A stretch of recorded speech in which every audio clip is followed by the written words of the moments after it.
Barkanmu da kasancewa a cikin sabon darasinmu na koyon Hausa, inda za mu yi duba akan wasiƙun soyayya domin masoyi da masoyiya. Ya furta mata cewa, ina son ki sosai masoyiyata. Ta ce mishi, ina son ka kuma ina fatan mu yi aure.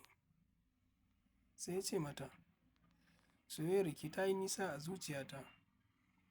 Ta ce mishi, babban farin cikina shi ne idan na tuna cewa kai nawa ne har abada. Ya ce mata, ina son ki kamar ke kaɗai ce mace a duniya. Ta ce mishi, ina jin soyayyarka wata kyauta ce a gare ni. Sai ya ce mata, wani lokaci sai in zauna in ta kallon hotunanki a wayata.